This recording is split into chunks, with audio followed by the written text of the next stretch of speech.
The first thing my husband said on the morning of our divorce hearing was, "When this is over, you'll be lucky if you can afford rent." He smiled as if he'd already won. The woman standing beside him laughed under her breath, squeezed his arm, and whispered, "Don't waste your breath. She's already finished." I didn't answer. I didn't even look at them. Instead, I reached into my briefcase and gently touched a thin manila envelope. Inside were 23 pages that had taken me nearly 6 months to put together. No accusations. No dramatic speeches. Just the truth. 5 minutes later, that envelope would make the judge stop the entire hearing. But to understand why, you have to know how everything began. My name is Emma Sullivan. I'm 39 years old, and for almost 16 years I believed that love meant sacrificing without keeping score. Looking back now, I realize I wasn't building a marriage. I was building someone else's empire. I met Daniel at a neighborhood barbecue when we were both 23. He was funny, ambitious, and full of impossible dreams. He wanted to create a cybersecurity company. The problem? He had no investors, no office, no experience running a business. Just an old laptop, a notebook full of ideas, and enough confidence to convince everyone he would succeed. Everyone except his family thought he was chasing a fantasy. I didn't. When everyone else laughed at him, I stayed after the barbecue and listened to him explain his business idea for almost 3 hours. His eyes lit up every time he talked about it. I fell in love with that spark. 2 years later, we were married. Our agreement was simple. I'd keep working as a financial analyst while he focused on growing the company. When it finally succeeded, we would enjoy the rewards together. At least, that's what we promised each other. The first few years were brutal. Some months we barely had enough money to cover groceries. I remember standing in supermarket aisles calculating whether we could afford fresh fruit that week. Daniel apologized constantly. "I'm sorry," he'd say. "I know this isn't the life I promised you." I always smiled. We're investing in our future. And I believed it. I worked overtime nearly every weekend. I canceled vacations. I sold jewelry my grandmother had left me. When Daniel's business account ran dangerously low, I quietly transferred money from my personal savings without ever making him ask. Every sacrifice felt temporary. Every late night felt worthwhile. Whenever Daniel thanked me, he'd hold my hand and say the same sentence. "One day, this will all be yours too."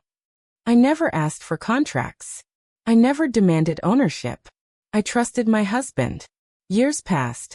Slowly things improved. His company landed its first major client. Then another. Within 18 months, revenue exploded. Suddenly reporters wanted interviews. Business magazines featured him on their covers. He was invited to conferences across the country.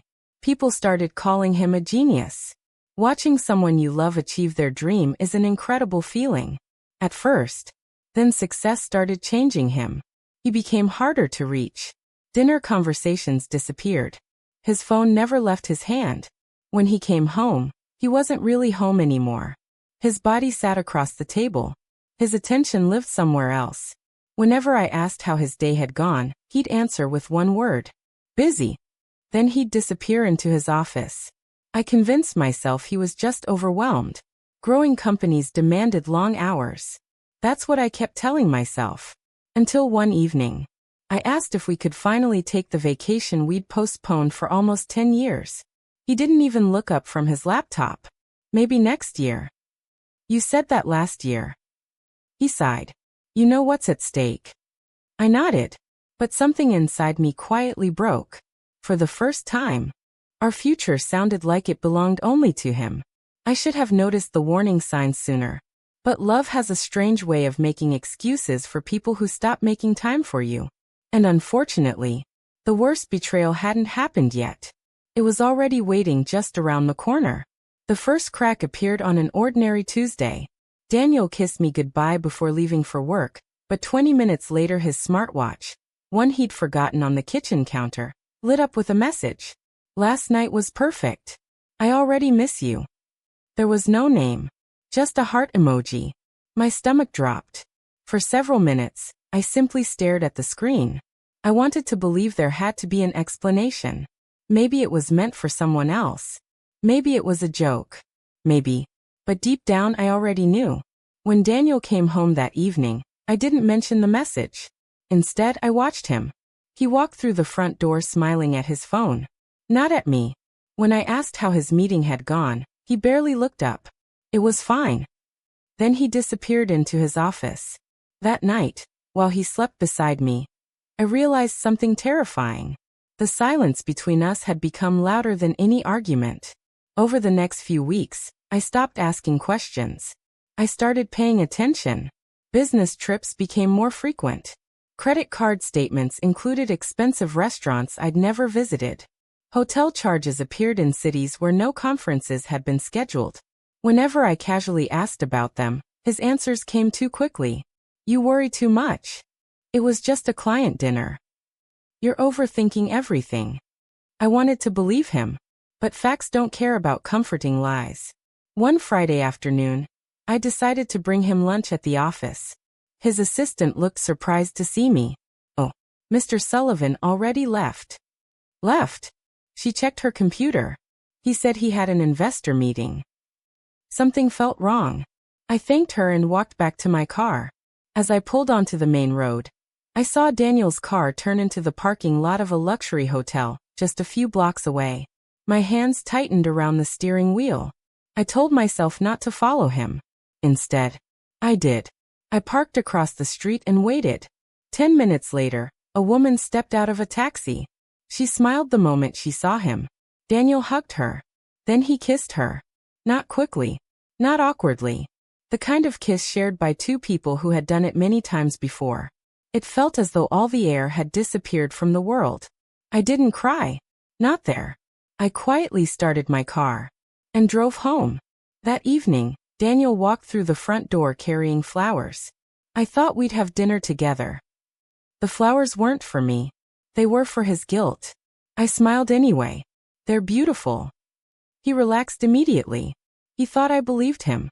That was his biggest mistake. Over the next 3 months, I became the person nobody noticed. While Daniel focused on hiding his affair, I focused on uncovering the truth. Every bank statement, every tax return, every loan agreement, every email from the early years of the company. I organized everything by date.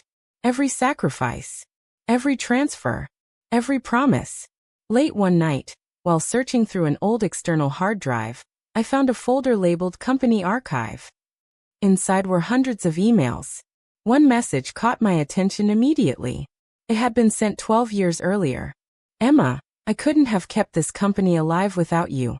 Everything we build from here belongs to both of us. I read it 3 times. Then I printed it. A few pages later, I found another. Thank you for paying payroll again. I know someday I'll repay every sacrifice you've made. Another printout. Another piece of evidence. The more I searched, the more the truth revealed itself. Daniel had forgotten something important. Successful people often believe everyone remembers their victories. They forget someone else remembers the journey. And I had kept every receipt, every record, every promise. A week later, Daniel finally sat across from me at the kitchen table. We need to talk. His expression was cold. I think we've grown apart. Those words should have shattered me. Instead, they confirmed everything. I looked him in the eyes and simply nodded. I agree. For the first time all evening, he looked surprised. He expected tears. He expected begging. He expected guilt. Instead, I calmly stood up, walked to my office, and picked up the folder that had become my quiet insurance policy. The divorce wasn't going to be about revenge. It was going to be about the truth. The courtroom was already half full when I walked in. Reporters lined the back row. A few of Daniel's business associates sat together, whispering confidently. He had spent months telling everyone this divorce would be a formality. According to him, I had never contributed to his success. I was just the wife. Nothing more. Daniel looked across the room and smirked. You still have time to settle, he said. It'll save you the embarrassment. I smiled politely. I think I'll take my chances. His attorney chuckled. Mine simply organized her files. She knew something they didn't. The hearing began. Daniel's lawyer stood first. For nearly 30 minutes, he painted a picture of a self-made entrepreneur. Every achievement, every contract, every dollar. According to him, Daniel had built everything through his own determination. I listened without interrupting. When he finally sat down, the judge turned to my attorney. "Mrs. Bennett, your response?" She stood calmly. "Your Honor, before I begin, I'd like permission to introduce one additional exhibit that was recently authenticated during discovery." Daniel's attorney frowned. "What exhibit?" My attorney held up a small flash drive. "This contains a backup of the company's original accounting database recovered from an archived server." Daniel's smile disappeared. He leaned toward his attorney and whispered something urgently. The judge accepted the evidence. A forensic accountant connected the drive to the courtroom monitor. Thousands of records appeared. Invoices, payroll logs, investment reports. Then, one spreadsheet filled the screen. The accountant enlarged it. "This ledger tracks emergency funding during the company's first 4 years." The judge adjusted his glasses. "Please explain." The accountant nodded. "Whenever the company lacked enough cash to meet payroll, someone entered private loans into the system." The judge looked at the entries. "There are 21 deposits." "Correct." "And who made them?" The accountant clicked another column.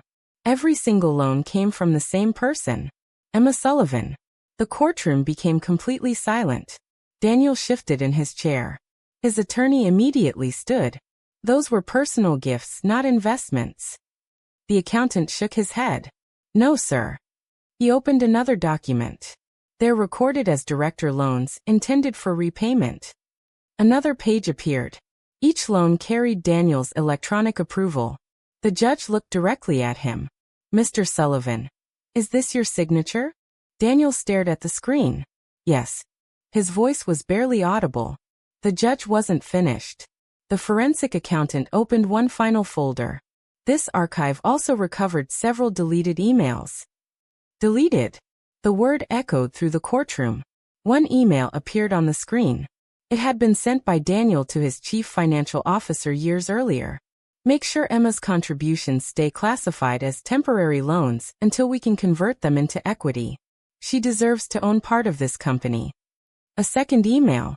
"Without Emma's money, we would have gone bankrupt before signing our first client." No one moved.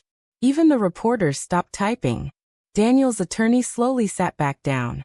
For the first time since the hearing began, he had no argument. The judge closed the file and looked directly at Daniel.